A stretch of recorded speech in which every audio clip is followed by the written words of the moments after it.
திருக்குறள். ஆசிரியர் திருவள்ளுவர். குறள் பால் அறத்துப்பால்.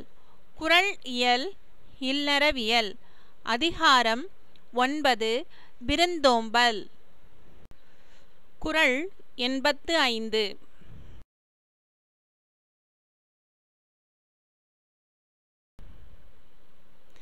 வித்தும் இடல் வேண்டும் கொல்லோ விருந்தோம்பி மிச்சில் மிசைவான் புலம்.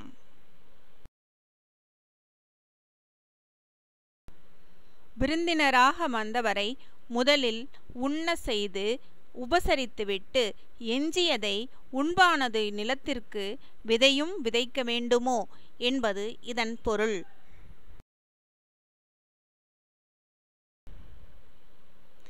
வித்தும் இடல் வேண்டும் கொல்லோ விருந்தோம்பி மிச்சில் மிசைவான் புலம்.